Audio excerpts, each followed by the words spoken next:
Di awal itu, yaitu ada terlalu banyak alasan untuk bersyukur. Saya ngomong dulu ya, ada banyak alasan untuk mengeluh, banyak. Tetapi terlalu banyak alasan untuk bersyukur. Dan bahkan tidak bisa dihitung, saudara. Kalau kita mencari kebaikan Tuhan, kita nggak bisa hitung. Maka ada lagu namanya apa? Hitung berkatmu. Kamu akan malu. Kenapa? Nggak mungkin akan terhitung. Nah hari ini saudara, saya akan mengajak kita berpikir sedikit saja. Yaitu saudara tentang apa yang paling gampang saja saudara. Itu tentang jempol kita saudara. Tentang jempol kita. Kalau misalnya saudara, 5 jari ini tanpa jempol apa yang terjadi? Saya kalau ngangkat ini saudara, ini setengah mati ini. Tapi saudara kalau ada jempol, cuma 2 jari saudara no problem. Maka jempol disebut namanya sebagai apa? Ibu jari, nggak ada bapak jari saudara. Ya, ibu jari, kenapa? Itu begitu pentingnya saudara. Ya, nah makanya saudara coba kita pikir ya, Tuhan itu sangat baik sekali. Tuhan berikan, mendesain ini saudara, itu dengan bijaksananya, dengan dalil-dalilnya. Dan saudara tidak ini, tapi harus ada yang ini saudara, yang aneh sendirian, tetapi yang paling penting. Nah saudara, kita akan bersyukur kepada Tuhan, saudara, kita kasih jempol buat Tuhan. Ayo saudara, kita kasih jempol buat Tuhan. 1 nggak cukup, pasti 2. Sambil kita memandang kepada Tuhan. Ayo kita memandang kepada Tuhan, kita bilang, puji Tuhan. Jempol. Ragu-ragu ini. Puji Tuhan. Tuhan kasih jempol. Oke, terima kasih. Nah saudara, hari ini kita akan melanjutkan khotbah eksposisi dari surat Petrus yang pertama. Dari pasal yang ketiga, ayat 13 hingga ayatnya yang ke-22. Saudara kita baca sejenak dulu ya, 1 Petrus pasalnya yang ketiga, ayat 13 hingga ayat yang ke-22. Saya akan bacakan saja. Lagi pula, siapa yang akan berbuat jahat terhadap kamu jika kamu rajin berbuat baik? Tetapi sekalipun kamu harus menderita juga karena kebenaran, berbahagialah kamu. Sebab itu janganlah takut kepada mereka dan janganlah gentar. Kuduskanlah Kristus di dalam hatimu sebagai Tuhan. Siap sedialah pada segala waktu untuk memberi pertanggungan jawab kepada tiap-tiap orang yang meminta pertanggungjawaban dari kamu tentang pengharapan yang daripadamu. Tetapi haruslah dengan lemah lembut dan hormat, dan dengan hati nurani yang baik, supaya mereka yang memfitnah kamu karena perilakumu yang baik dalam Kristus menjadi malu karena fitnah mereka itu. Sebab lebih baik menderita karena berbuat baik jika hal itu dikehendaki Allah, daripada menderita karena berbuat jahat. Sebab juga Kristus telah menderita sekali untuk dosa-dosa kita. Ia yang benar untuk orang-orang yang tidak benar, supaya ia membawa kamu kepada Allah. Ia yang telah dibunuh dalam keadaannya sebagai manusia, tetapi telah dihidupkan menurut roh. Dan di dalam roh itu juga dia pergi memberitakan Injil kepada roh-roh yang di dalam penjara. Itu roh-roh yang mereka yang dahulu pada waktu Nuh tidak taat kepada Allah. Ketika Allah tetap menanti dengan sabar, waktu Nuh sedang mempersiapkan bahtaranya, di mana hanya sedikit, yaitu 8 orang, yang diselamatkan melalui air bah itu. Juga kamu sekarang diselamatkan oleh kiasannya, yaitu baptisan. Maksudnya bukan untuk membersihkan kenajisan jasmani, melainkan untuk memohonkan hati nurani yang baik kepada Allah, melalui kebangkitan Yesus Kristus, yang duduk di sebelah kanan Allah, setelah dia naik ke surga, sesudah segala malaikat, kuasa, dan kekuatannya ditaklukkan kepadanya. Saudara, saya bersyukur bahwa gereja ini berani, saudara, memakai khotbah eksposisi. Sehingga, saudara, semua jemaat Tuhan itu bisa mendapatkan, bisa mengerti satu kitab itu secara utuh. Saudara, hanya sedikit gereja yang khotbah minggunya secara eksposisi. Kenapa, saudara? Karena dirasa bahwa khotbah eksposisi itu dirasa kurang menarik. Dan mayoritas gereja berkhotbah dengan memakai khotbah tematik. Kenapa saudara? Karena mereka bisa memilih tema-tema yang dirasa lebih menarik. Jemaat sekalian harus tahu bahwa saudara mempersiapkan khotbah secara tematik itu amat sangat sulit saudara. Kenapa saudara? Karena waktu kita membaca Alkitab itu pasti menafsir. Dan menafsir saudara, itu ada 2 metode. Pertama adalah apa? Metode secara secara eisegesis, saudara. Jadi ada menafsir secara eisegesis dan ada menafsir secara eksegesis, saudara. Lalu kemudian apa yang dimaksud dengan khotbah atau menafsir secara eisegesis? Artinya adalah apa, saudara? Mengarahkan ke dalam. Eksegesis, mengarahkan itu keluar, saudara. Saudara, cara atau metode eksegesis, saudara. Pertama adalah apa? Kita mesti membaca teks dulu. Dan kemudian kita menggali teks, saudara. Kita membaca teks, kita menggali teks, atau kita itu menggali ayat, saudara. Dan kemudian kita mencari konteks. Ini konteks sangat penting sekali. Dan kemudian kita mencari original meaning dari teks itu. Dan kemudian kita mencari arti aslinya, saudara. Maka itu apa yang namanya khotbah eksegesis itu menggali, saudara. Kita baca dan kemudian kita gali sampai menemukan sesuatu arti dari kita baca, saudara. Nah, sedangkan khotbah secara eisegesis adalah apa, saudara? Caranya adalah apa? Caranya kita sudah punya pemikiran dulu. Kita sudah punya tema dulu di dalam otak kita. Dan kemudian setelah kita mencari teks, kita mencari ayat, kemudian kita mencomot ayat, saudara. Untuk apa? Untuk mendukung tema kita. Untuk mendukung pemikiran kita, saudara. Akhirnya, saudara, kita memberi arti baru itu kepada teks atau kepada ayat, saudara. Saudara, tadi saya katakan bahwa yang namanya khotbah secara tematik itu sangat-sangat sulit, saudara. Kenapa? Kita cuma ambil beberapa ayat dan kemudian kita lepaskan daripada konteksnya. Dan kemudian, saudara, itu sangat-sangat rawan tersesat, saudara. Kalau kita tersesat, saudara, kita juga menyesatkan pendengar kita, saudara. Ada khotbah tematik. Misalnya judulnya adalah apa? Mujizat kesembuhan, saudara. Apa yang dia lakukan? Kemudian dia mulai mencari ayat. Dia mencomot ayat untuk mendukung pemikirannya dia, saudara. Mana ayat yang cocok nih dengan temanya saya? Dicari-cari, saudara. Akhirnya ketemu juga, saudara. Yaitu apa? Yaitu oleh bilur-bilurnya kamu telah sembuh. Ini cocok banget buat khotbah saya, saudara. Diambil dari Yesaya pasal ke-53, ayat yang kelima. Dan dari 1 Petrus pasal 2, ayat 24, saudara. Dia tidak mencari konteksnya apa, saudara. Dia pakai ayat itu untuk mendukung pemikirannya dia, saudara. Yaitu apa namanya? Kesembuhan, mujizat kesembuhan. Dan kemudian dia khotbahkan, saudara, kesembuhan secara jasmani. Padahal konteksnya, saudara, adalah kesembuhan secara rohani. Bicara soal pertobatan konteksnya. Bicara soal keselamatan jiwa, saudara. Bukan kesembuhan jasmania, saudara. Saudara, mempersiapkan khotbah tematik itu sangat-sangat sulit, saudara. Ini khotbah eksposisi saja.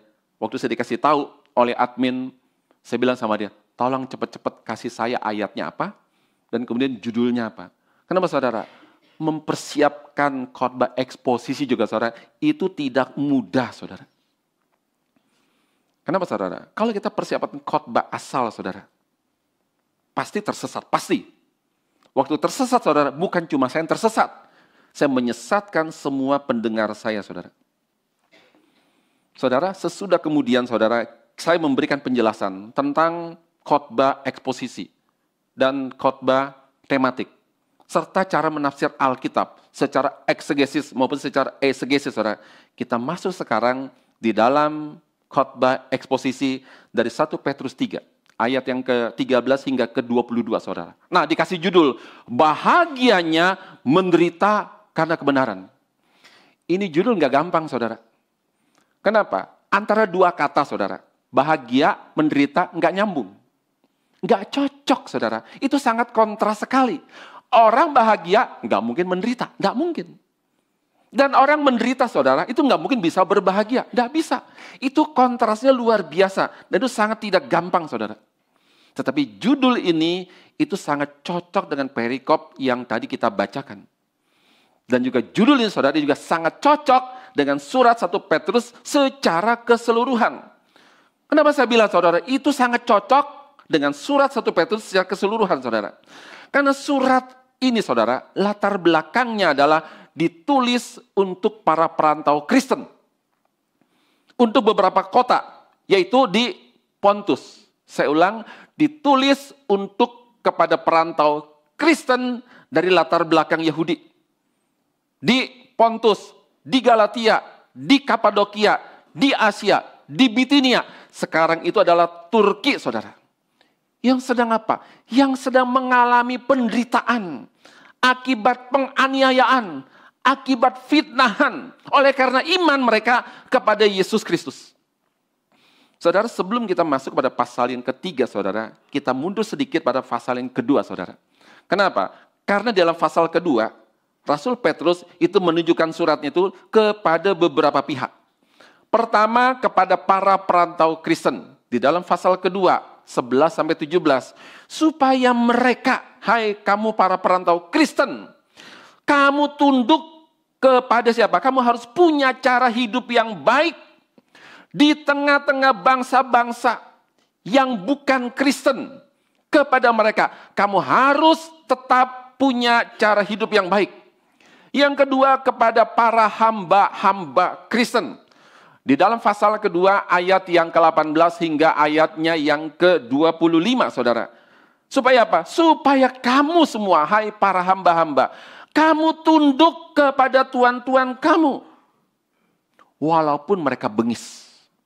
Kamu tetap harus tunduk kepada mereka. Dan kemudian kepada para istri-istri Kristen. Dan kemudian Rasul Petrus berkata, supaya kamu tunduk kepada suami kamu. Walaupun suami kamu tidak taat kepada firman Tuhan, kamu tetap harus tunduk. Saudara, tunduk itu bukan berarti kalah, saudara. Tetapi kamu mengalah. Kamu tunduk. Untuk apa? Untuk memenangkan hati suami-suami kamu, saudara. Yang keempat, saudara, ditujukan untuk para suami Kristen.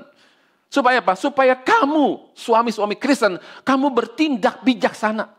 Kamu jangan arogan.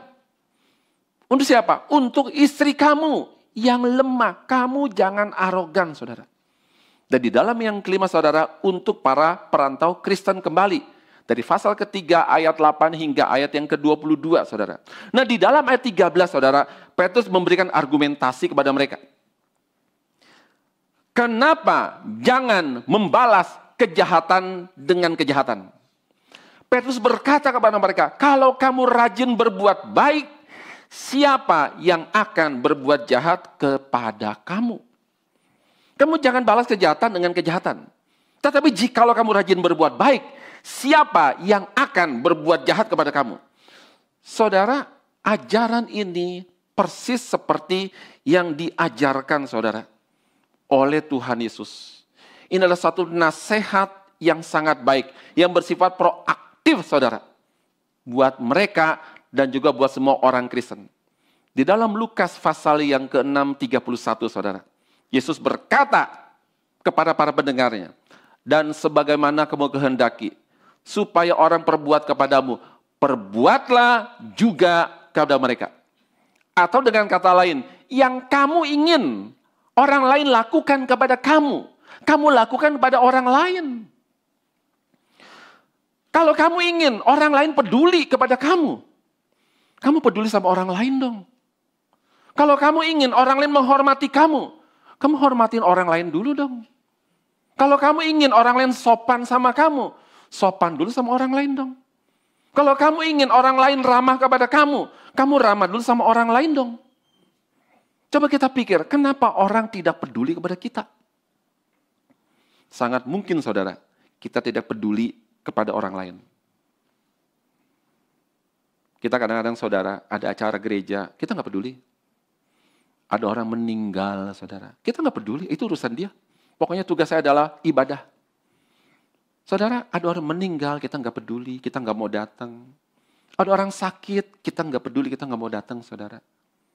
Pada waktu keluarga kita meninggal, saudara, sepi loh. Kita nggak nuntut rame, saudara. Kita nggak nuntut rame, saudara.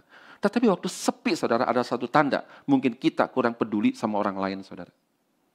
Maka itu mesti belajar peduli kepada orang lain. Kita tidak boleh mau punya motivasi ya, saya pingin orang peduli kepada saya. Maka saya peduli pada orang. Tidak boleh punya motivasi itu, saudara. Tapi kalau kita peduli sama orang lain, saudara, itu otomatis orang akan peduli kepada kita, saudara. Yesus berkata, yang kamu ingin orang lain lakukan kepada kamu, lakukan kepada orang lain.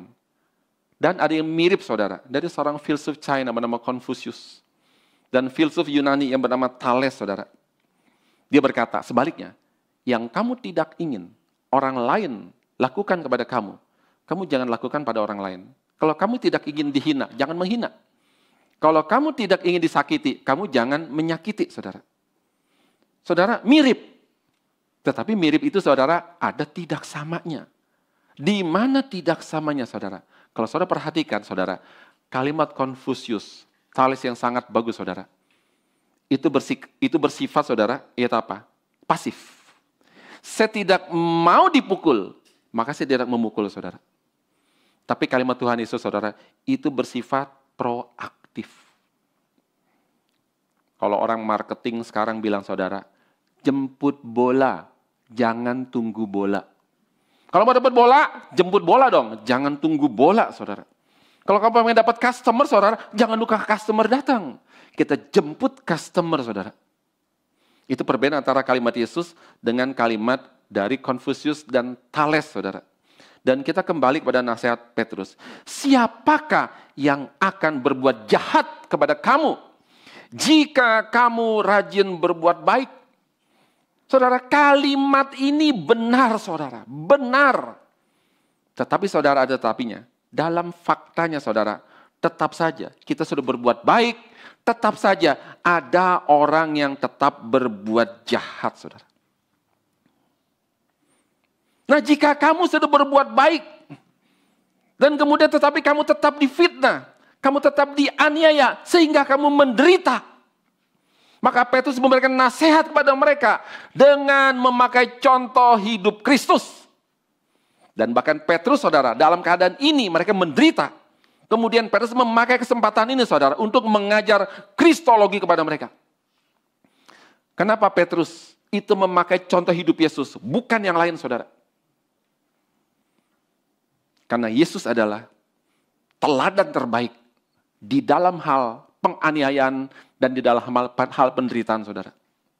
Teladan terbaik, saudara. Oh, kita pikir Ayub lebih menderita.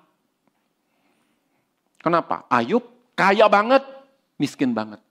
Anak 10, mati semua. Sehat banget, sakit banget. Lebih menderita daripada Ayub, saudara. Tidak, tetap Yesus. Kenapa, saudara? Karena Ayub walaupun menderita, dia tidak menanggung dosa orang, saudara.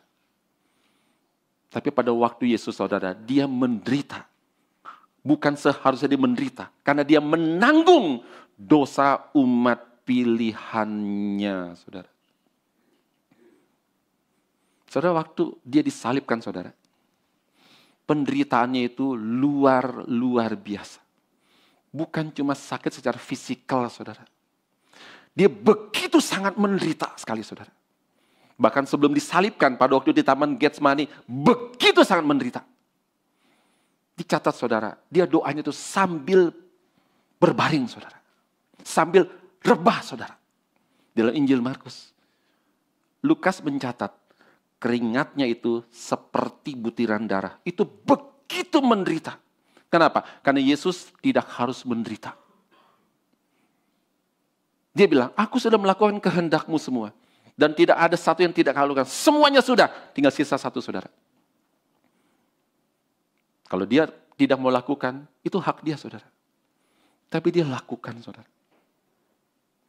Setiap kali, saudara, kalau kita mendengar tentang salib, saudara, kita harus nangis. Untuk apa dia menderita, saudara? Menanggung dosa saya. Saya seharusnya dihukum. Bukan dia dihukum. Tetapi, saudara, dia dihukum karena menanggung dosa saya, saudara. Bukan cuma menanggung dosa, saudara. Dia dipermalukan, saudara. Kalau kita sekarang ada tahu lagu Fanny Crosby, Salib Mulia, saudara. Itu sekarang. Zaman dulu itu adalah salib hina, saudara. Yesus harus dipermalukan. Dengan cara apa? Disalib, dipertontonkan di tempat yang tinggi, di hadapan orang banyak, saudara. Ini penjahat, saudara. Saudara, Yesus adalah contoh teladan terbaik di dalam penganiayaan dan dalam hal penderitaan, saudara. Petrus mengajar mereka, jika kamu harus menderita juga karena kebenaran, bukan karena kejahatan, bukan karena hal yang lain, saudara, kamu akan berbahagia. Dan kalimat ini pun juga, saudara, itu juga Yesus ajarkan kepada murid-muridnya di dalam khotbah di bukit, di dalam ucapan bahagia. Yesus berkata kepada mereka, berbahagialah orang yang dianiaya oleh sebab kebenaran, karena mereka yang punya kerajaan sorga, saudara. Saudara, kenapa mereka menderita karena kebenaran akan berbahagia? Saudara, karena penderitaan akibat dari kebenaran atau karena kebenaran, bukan sebagai hukuman. Dan itu, saudara, adalah hak istimewa dari Tuhan, saudara. Menderita karena kebenaran adalah hak istimewa dari Tuhan. Maka kamu harus berbahagia. Paulus mengajar kepada jemaat Filipi, pasal 3 ayat 10. Paulus berkata, apa yang kau kehendaki? Yang ku kehendaki ialah mengenal Dia. Dan kuasa kebangkitannya dan persekutuan di dalam penderitaannya, saudara. Di mana aku menjadi serupa dengan Dia dalam kematiannya. Apa yang kau kehendaki? Boleh tolong diganti itunya. Apa yang kau kehendaki? Mengenal Dia dan bersekutu di dalam penderitaannya, saudara. Itu yang Paulus kehendaki. Kenapa, saudara? Itulah hak istimewa, saudara, menderita karena kebenaran.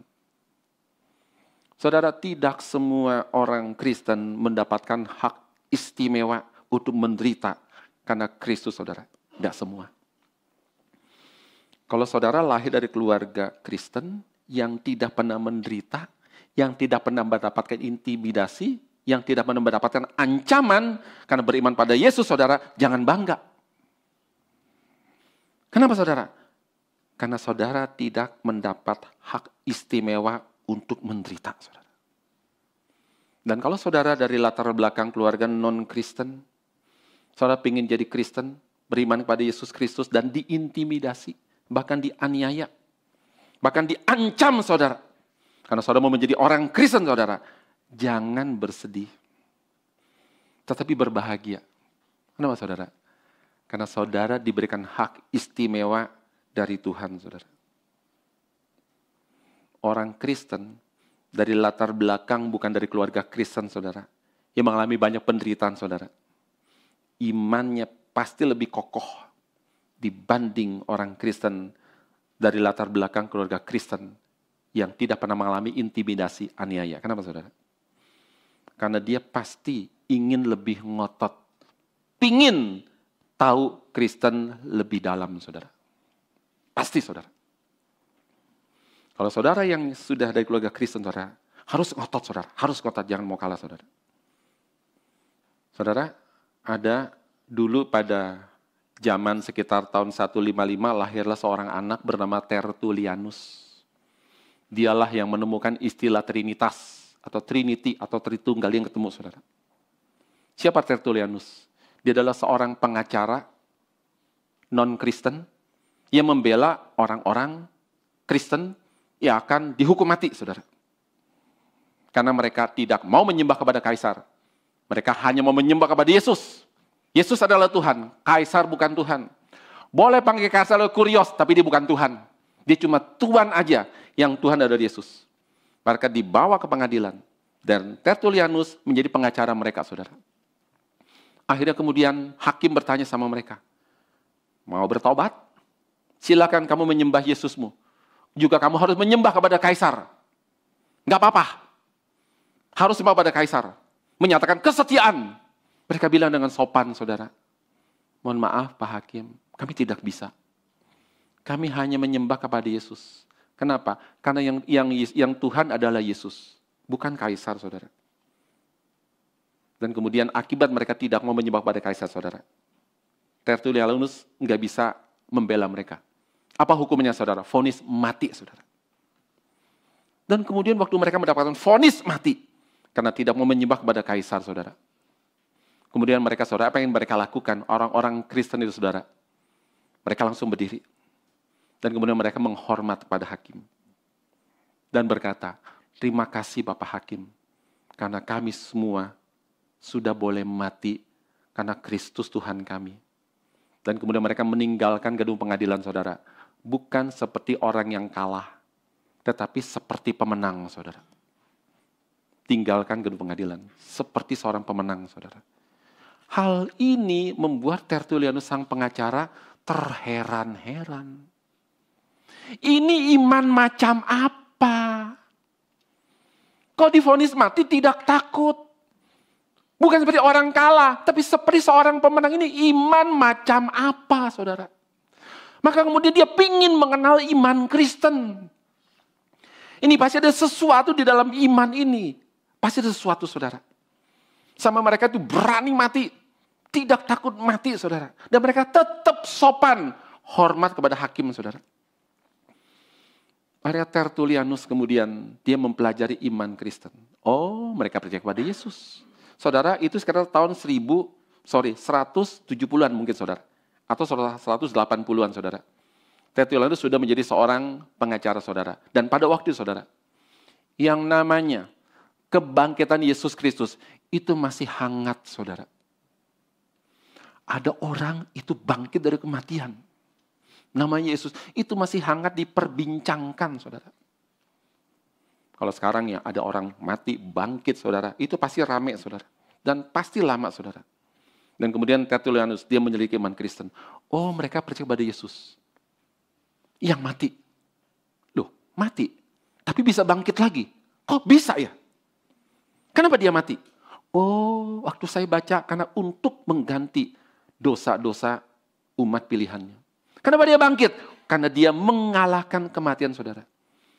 Tertullianus mengerti iman Kristen. Pantesan orang-orang Kristen tidak takut mati. Pantesan orang-orang Kristen itu begitu saleh. Pantesan orang-orang Kristen itu begitu sopan sekali, saudara. Dan tidak takut dengan kematian. Pantesan. Karena yang mereka percayai itu betul Tuhan. Dan dia bangkit dari kematian, mengalahkan kematian, saudara. Akhirnya Tertullianus berkata, kalimat seperti ini, sesudah aku mempelajari iman Kristen secara teliti, aku tidak mungkin tidak menjadi seorang Kristen, saudara. Kenapa, saudara? Dia ngotot, saudara. Dia terpikat dengan orang Kristen yang dianiaya. Dia kagum dengan orang Kristen yang dianiaya. Tidak takut, saudara. Dia begitu terpikat dan dia ngotot belajar firman Tuhan, saudara. Saudara, kita kembali, saudara. Sesudah Petrus mengatakan, sekalipun kamu harus menderita juga karena kebenaran, maka kamu akan berbahagia. Dan kemudian dia melanjutkan dengan kalimat, janganlah kamu takuti apa yang mereka takut dan janganlah gentar. Saya coba cari-cari tafsiran, janganlah kamu takut apa yang mereka takuti. Saya bingung, apa yang mereka takuti, saudara? Kita nggak tahu. Coba cari lagi tafsiran, coba cari terjemahan, saudara. Ternyata, janganlah kamu takut kepada mereka. Janganlah kamu gentar kepada mereka, saudara. Kenapa Petrus berkata, kenapa kamu jangan takut kepada mereka? Kenapa? Mereka orang jahat. Kamu orang benar, kamu orang baik. Bukan seharusnya kamu takut sama mereka. Mestinya mereka yang takut sama kamu, saudara. Bukan sebaliknya. Saudara, kalau misalnya suatu ketika, misalnya kita nggak berharap, kita lagi jalan tempat sepi, saudara, ditodong, saudara. Gimana, saudara, kita? Apa kita nyembah-nyembah, kita takut, tolong jangan bunuh saya, silakan ambil harta saya. Saudara, kalau saudara punya ilmu bela diri, macam Bruce Lee begitu, todong pisau, jangankan pisau 1, 5 orang dia menang, saudara hajar. Kenapa? Karena memerangi kejahatan, saudara. Tapi kalau kita, saudara, nggak punya ilmu bela diri, nggak bisa teriak karena tempatnya sepi, saudara. Jangan lawan, itu namanya konyol, saudara. Ya sudah, serahkan saja harta saudara. Waktu serahkan, saudara, nggak usah ketakutan. Nggak usah ketakutan, saudara. Saudara harus menunjukkan sikap apa? Tidak takut. Kenapa? Musuh yang takut dia, bukan saudara. Kenapa? Dia jahat. Waktu kita serahkan harta, oke, tenang, saya kasih seluruh dompet saya. Silakan ambil uang saya minta surat-surat saya, SIM, STNK, KTP dan sebagainya, saudara. Jangan tunjukkan rasa takut, saudara. Kenapa? Waktu saudara kita makin takut, dia makin berani. Tapi kalau kita tenang, saudara, tenang. Dia gak kepikir-pikir, saudara. Saudara, jadilah orang Kristen yang tidak takut dengan apapun juga, saudara. Kecuali takut berbuat dosa, saudara. Kalau saudara benar, gak usah takut. Kecuali saudara takut berbuat dosa, saudara. Saudara, apalagi kalau kita ya orang Kristen, saudara. Kita bukannya takutnya sama Tuhan, malah takut sama setan, saudara. Itu ya angker, itu banyak setannya itu, saudara. Saudara, waktu kita takut sama setan tepuk tangan. Tuhan kesal, saudara. Sama gue lu gak takut, sama dia lu takut, saudara. Saya pernah ya, saudara ya, waktu ngajar di sekolah, di Palembang, sekolah Kristen, kebanyakan muridnya non-Kristen. Saya ngajar agama, dan juga saya ngajar nyanyi, saudara. Saya ngajar mereka nyanyi lagu, This is my father's word. Ini dunia Bapa, hai mari dengarlah, dan sebagainya, saudara. Saya berikan penjelasan. Kenapa anak-anak? Ini lagunya judulnya, inilah dunia Bapa, this is my father's word. Kenapa? Karena dunia ini milik Bapa di sorga. Milik Tuhan. Setan tidak punya tempat sedikit pun dalam dunia ini. Dia bukan pemilik. Jadi ya kalian ya, kalau kalian ke WC, jangan bilang ya, ada setannya. Jangan. Kenapa? Bilang, itu adalah milik Tuhan. Semua milik Tuhan. Dan setan tidak punya tempat 1 inci pun dalam dunia ini. Jadi jangan takut. Saya aja saudara dari kelas 1 SD sampai 3 SMA. Lagunya sama. Tapi gayanya beda, saudara. Nggak mungkin sama SMA begitu. Pasti beda, saudara. Nah, lalu kemudian suatu ketika, kira minggu depan kemudian, saya waktu pas udah selesai ngajar, nunggu anak mau pulang, bareng, saudara. Nah, saya dikasih biasa ruangan lah. Ada satu anak TK, saya nggak ngajar. K1 atau K2, saya lupa. Pak Amin! Oh ya, ada apa? Mama saya minta tolong, supaya Pak Amin ajarin saya Alkitab. Oke. Saya bilang, oke. Oh ya, ngomong-ngomong, kamu gereja mana? Nah, kami Kelenteng, Pak. Saya bingung. Kelenteng yang di sono ya, yang ada di Ulu itu ya. Iya, Pak. Kami Kelenteng, saudara. Lalu kemudian saya bingung, saudara. Oke lah, saya ajarin dulu. Sambil kemudian saya bertanya-tanya, kenapa orang tuanya bukan Kristen, minta anaknya diajarin dengan Kristen, saudara. Akhirnya, saudara, saya tanya cicinya, kelas 3. Namanya Valen. Itu ya, tadi adik kamu, minggu lalu ya, minggu lalu tuh minta supaya Pak Main ajarin dia. Itu apa? Yaitu agama Kristen, Alkitab. Padahal kamu Kelenteng. Kenapa ya? Oh begini Pak Amin. Suatu ketika saya diajak sama mama saya ke gudang. Lalu mama saya takut sendirian. Lalu ajak saya. Kemudian mama bilang sama saya, itu ada setannya, katanya. Lalu saya bilang sama mama saya, Pak Amin ngajarin saya bahwa dunia ini milik Tuhan. Setan gak punya tempat sedikit pun, jadi jangan takut. Mama pikir, bener juga ya katanya. Anak kecil berani, saya takut. Bener juga iman Kristen. Maka dia bilang, tolong bilang sama Pak Amin, ajarin juga adik kamu, saudara. Saudara, kalau kita, saudara, ada banyak rasa takut, saudara. Kita pasti kekurangan sukacita, saudara. Pasti itu. Kalau kita kurang sukacita, banyak takut, banyak khawatir ini, khawatir itu, saudara. Maka kemudian itu, saudara, kita mengundang penyakit datang sendiri, saudara. Sakit paling besar bukan karena nggak olahraga. Itu betul, saudara. Bukan karena makanan. Itu betul, saudara. Sakit paling besar karena pikiran, saudara. Kenapa? Kita terlalu banyak khawatir. Sehingga kita kurang sukacita. Kemudian penyakit datang, saudara. Tetapi kalau kita sedikit rasa takut, saudara. Kita banyak sukacita. Maka tadi saya bilang, coba kita pikirkan kebaikan Tuhan. Tak mungkin bisa dihitung terlalu banyak kita pikirkan, saudara. Kita bisa punya banyak rasa sukacita. Saudara, penyakit kita undang pun, saudara. Dia malas datang. Saudara, kalau suka marah-marah ya, hati-hati saudara. Ntar stroke saudara, penyakit datang.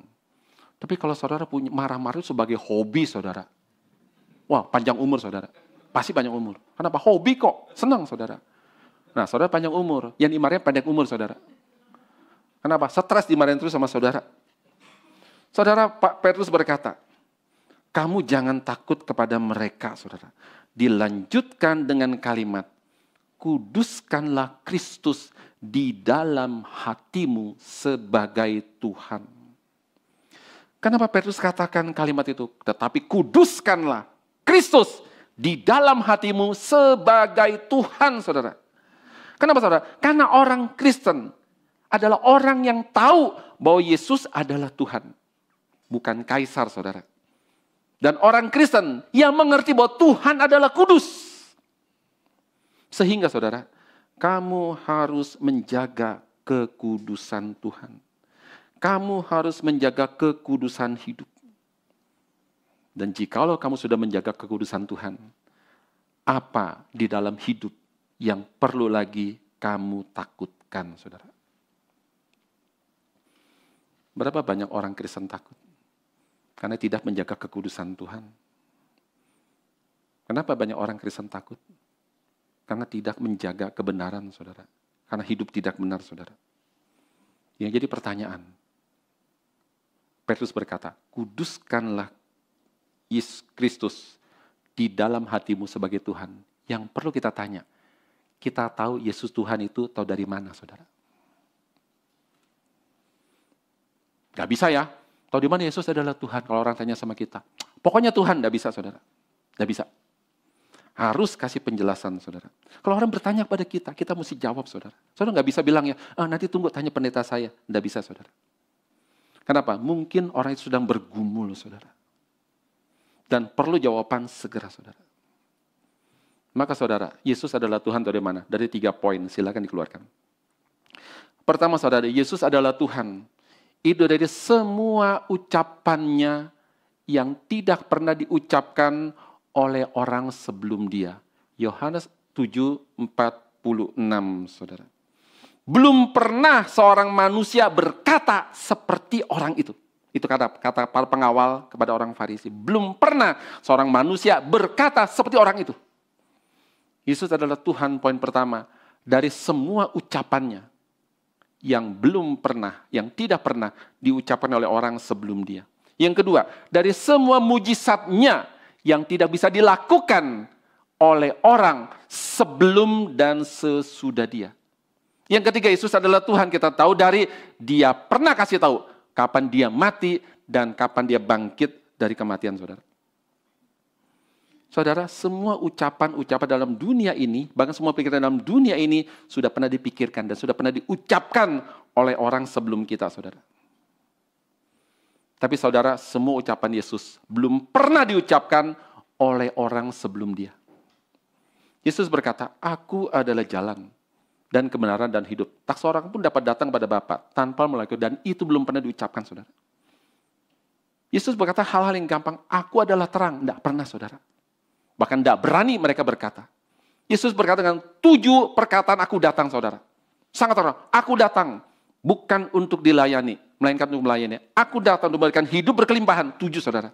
Itu belum pernah diucapkan oleh orang sebelum dia. Bahkan saudara, nggak berani diucapkan oleh orang sesudah dia, saudara. Yesus pernah memberikan tantangan terbesar kepada semua orang dalam dunia ini. Dia pernah berkata, siapa membuktikan aku berbuat dosa, silakan. Dia pernah ucapkan itu dan belum pernah diucapkan oleh orang sebelum dia, saudara. Dan tidak berani diucapkan oleh orang sudah sampai dunia kiamat, tidak berani, saudara. Siapa di sini berani ngomong, siapa buktikan aku berbuat dosa? Berani, saudara? Siapapun tidak berani. Yang kedua, dia adalah Tuhan. Dari semua mujizat-mujizatnya yang tidak bisa dilakukan oleh orang sebelum dan sesudah dia, saudara. Yesus bangkitkan orang mati. Pernah loh. Elisa bangkitkan orang mati. Pernah, tapi lain, saudara. Kenapa? Pada waktu Elia membangkitkan orang mati, dia harus memakai demi nama Allah. Yesus tidak perlu, saudara. Yesus tinggal bilang, Lazarus bangkit. Nggak perlu pakai demi nama Allah, saudara. Dan langsung bangkit, saudara. Untung Yesus, saudara. Dia tidak lupa. Kalau dia lupa, saudara, dia waktu membangkitkan Lazarus, dia berkata, hai orang mati, bangkit. Apa yang terjadi, saudara? Bangkit semua orang mati, repot, saudara. Dia bilang, Lazarus bangkit. Dan bangkit, saudara. Yang ketiga, saudara, kita Yesus adalah Tuhan dari dia pernah ngomong, kapan dia akan mati dan kapan akan bangkit. Dan itu tepat terjadi, saudara. 3 poin, saudara, Yesus adalah Tuhan. Dan kemudian, saudara, pernah ya ada satu orang filsuf, matematikawan terkenal banget dari Perancis. Dia umumkan, saya pingin mendirikan sebuah agama. Umumkan, saudara. Wih, bikin agama apa? Sesuai dengan nama saya dong. Kenapa? Bosen. Dikit Yesus, saya bosen. Kali-kali saya dong. Orang pada kaget-kaget, saudara. Nah, sampailah ke kuping temennya yang ada di Skotlandia. Seorang wartawan, saudara. Kita ngerti wartawan. Pengetahuan luas, saudara. Datang ke temennya ini. Yang mau bikin agama baru. Congratulations ya, selamat. Oh makasih. Sebentar. Bikin agama itu nggak gampang loh. Cuma orang yang benar-benar cerdas luar biasa yang bisa. Oh gitu ya, iya. Lu mau nggak gua kasih syarat supaya lu sukses bikin agama baru lu? Mau. Apa itu? 3 itu toh. 3 itu, saudara. Kamu harus ngomong kalimat-kalimat yang belum pernah diomong oleh orang sebelum kamu. Kamu harus lakukan mujizat yang tidak bisa dilakukan oleh orang sebelum sesudah kamu. Yang ketiga, kamu harus kasih tahu kapan kamu mati, kapan kamu bangkit. Dia bilang, aduh susah banget ya, mau sukses enggak? Dia bilang, udah batal lah, saudara. Saudara, orang yang benar-benar tahu Yesus adalah Tuhan, saudara. Dari hidupnya, dari sikapnya, dari perkataannya, dari pemikirannya, bahkan dari pelayanannya, saudara. Pasti tidak main-main. Kalau betul-betul tahu Yesus adalah Tuhan, dari sikapnya, perkataannya, pemikirannya, pelayanannya, saudara, pasti tidak mungkin main-main. Kenapa begitu banyak orang pelayanan, saudara, main-main? Bahkan, saudara, saya nggak main-main, saya serius, saudara. Tapi punya konsep nolongin Tuhan, saudara. Saya nolong. Kalau nggak ada gua, repot nih gereja, saudara. Kenapa, saudara? Konsep nolongin Tuhan. Saudara, Tuhan pasti tidak perlu ditolong. Saudara, kenapa Tuhan memberikan pelayanan kepada kita? Kalau dibukakan dari 2 Korintus pasal 4 ayat yang pertama. 2 Korintus pasal 4 ayat yang pertama, saudara. Kita baca bersama-sama. 2 Korintus pasal 4 ayatnya yang pertama. Kalau sudah ketemu, saudara, kita baca bersama-sama. 1, 2, 3. Oleh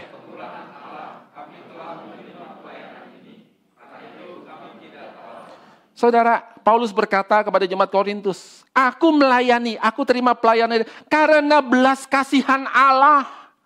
Oleh karena kemurahan Allah. Saudara, Allah tidak butuh dibantu. Dia tidak perlu dilayani, saudara. Tapi Allah atau bahwa kita itu perlu pelayanan. Bukan buat nolong dia, saudara. Buat nolong kita. Tuhan tidak perlu dibantu.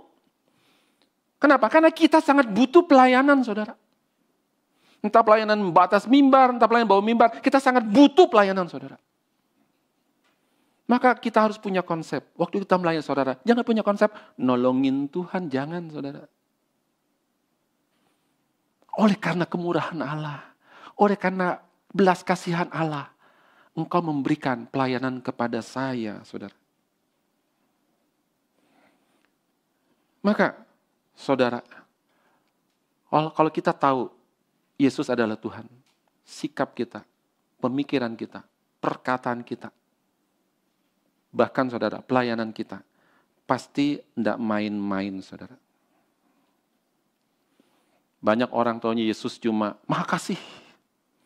Cuma taunya Juru Selamat. Tapi nggak tahu saudara, dia adalah Tuhan. Tuhan, kurios sama dengan Tuan saudara. Waktu kita sebut sebagai Tuhan, kita tahu saudara, kita hamba. Kita cuma hamba saja. Kita bukan siapa-siapa saudara. Dan kemudian saudara, selanjutnya ada di ayat 15 dan 16 saudara. Ini menjadi satu ayat yang sering kali dipakai buat apologetika.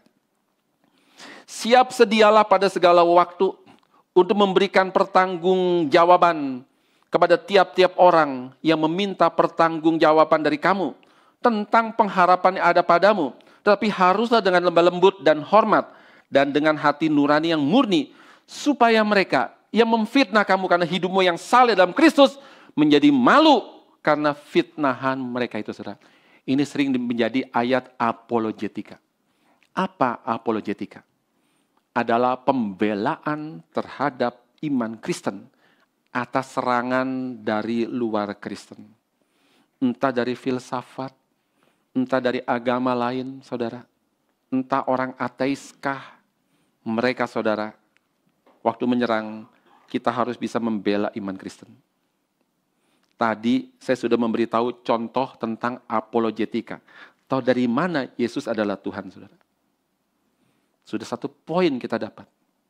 Kalau orang bertanya pada kita, tahu dari mana Yesus bangkit dari kematian, saudara? Kita mesti bisa jawab, saudara. Kenapa? Siap sedialah kamu pada segala waktu untuk memberikan pertanggungan jawab kepada tiap-tiap orang yang meminta pertanggungan jawab dari kamu tentang pengharapan yang ada pada kamu. Siap sedialah kamu, saudara. Saudara, kita nggak bisa ketika orang tanya sama kita, oh tenang ya, nanti saya tanya pendeta dulu, terlambat saudara. Saya juga sudah kasih contoh tadi, Tertullianus, orang-orang Kristen yang dianiaya, diancam saudara. Hidupnya saleh, tidak takut, dan dengan hormat, mereka menghormati hakim saudara. Akhirnya saudara, kita sebagai orang Kristen, kita mesti tahu saudara. Pertanggungjawaban iman kita. Harus dengan hormat, lemah lembut, jangan kurang ajar saudara. Dan di ayat 18-22 saudara, Petrus menjelaskan kepada mereka bahwa kamu menderita karena penganiayaan. Yesus juga saudara. Yesus pun juga menderita karena penganiayaan. Bahkan dia bukan cuma menderita, dia mati saudara, untuk segala dosa kita. Paulus juga berkata kalimat yang sama saudara. Di dalam 2 Korintus pasal 5 ayat 21 saudara. Paulus berkata, dia yang tidak mengenal dosa telah dibuat menjadi dosa karena kita. Supaya di dalam dia kita dibenarkan oleh Allah saudara. Petrus juga menjelaskan tentang siapakah Yesus. Siapakah Yesus? Dia yang benar untuk orang-orang yang tidak benar. Supaya ia membawa kita kepada Allah. Pertanyaannya, bagaimana caranya orang berdosa yang tidak benar bisa datang kepada Allah yang maha benar, saudara? Bagaimana cara? Tidak bisa. Tidak bisa. Agama tidak bisa. Siapapun tidak bisa, saudara. Kenapa? Karena Allah itu maha suci. Dia maha benar. Kita tercemar, saudara. Kita kotor. Kita tidak benar. Bagaimana mungkin yang tidak benar, yang tercemar, bisa menghampiri yang maha suci, saudara? Bagaimana mungkin? Kita manusia, saudara. Pingin pergi kepada matahari, saudara. Tidak mungkin. Kita pasti hangus, saudara. Belum sampai sudah jadi barbecue, saudara. Tidak mungkin. Kenapa? Itu terlalu panas, itu terlalu panas sekali, saudara. Bagaimana caranya kita bisa datang kepada matahari, saudara? Harus ada yang punya natur sama seperti matahari. Apa naturnya, saudara? Terang. Allah adalah terang dan sumber terang. Yesus juga adalah terang dan sumber terang, saudara. Atributnya sama. Maka Yesus bisa datang kepada Allah, saudara. Karena dia suci. Dia terang, saudara. Itulah sebabnya, saudara, maka Yesus datang ke dalam dunia. Dia menyucikan kita dengan darahnya. Dia membenarkan kita, saudara, dengan kebenarannya. Sehingga barulah dia bisa membawa kita itu datang kepada Allah, saudara. Di dalam ayat 19 sampai 20, saudara, Petrus menjelaskan sebagaimana orang-orang pada zaman Nuh yang menerima berita Injil. Orang-orang pada zaman Nuh yang jahat-jahat itu, yang melakukan kejahatan, yang telah menerima berita Injil dari Nuh. Tetapi mereka, saudara, tidak bertobat. Sehingga akhirnya, saudara, mereka semua dihukum. Dan Tuhan cuma sisakan hanya 8 orang, saudara. Orang-orang pada zaman dulu, waktu berbuat jahat, sudah tidak rasa berbuat jahat, saudara. Kenapa? Sudah rame-rame berbuat jahat. Apa dosanya, saudara? Kebanyakan adalah urusan seks, saudara. Sudah nggak rasa berbuat jahat, saudara. Nuh berteriak, bertobatlah. Aneh, orang aneh. Tuhan suruh Nuh bikin bahtera. Alkitab nggak tulis di mana bikinnya, saudara. Tapi dalam salah satu cerita ditulis, bikin bahtera di atas gunung, saudara. Nuh bilang, bertobatlah kamu.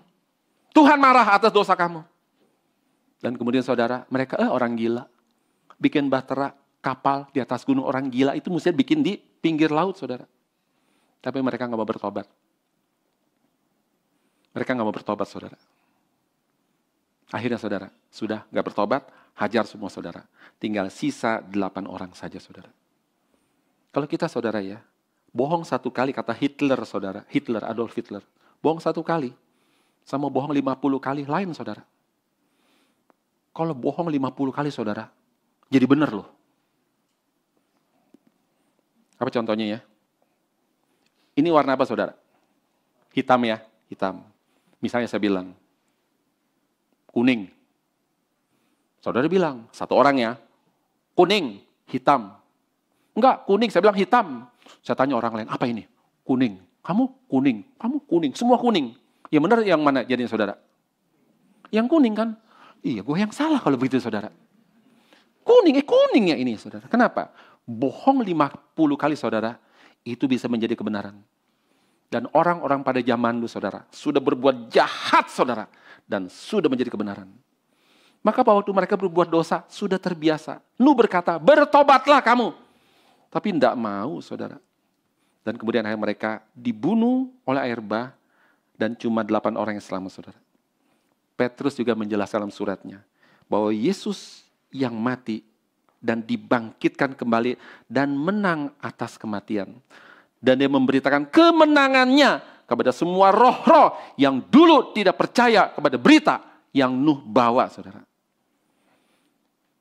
Petrus berkata, hai kamu para perantau Kristen, kamu sudah mendapatkan keselamatan karena percaya kepada Kristus Yesus.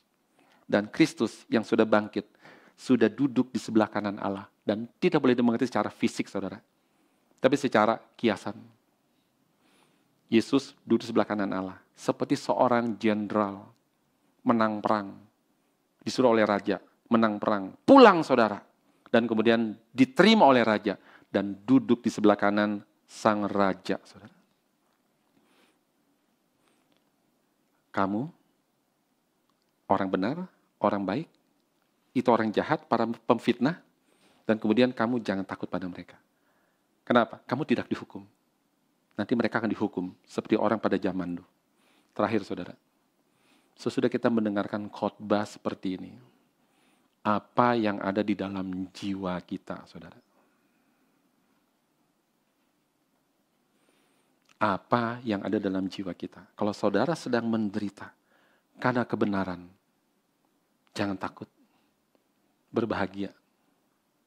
Tapi kalau saudara sedang menderita karena kebodohan, karena kedegilan, karena kejahatan, karena kemalasan, saudara, kita mesti bertobat.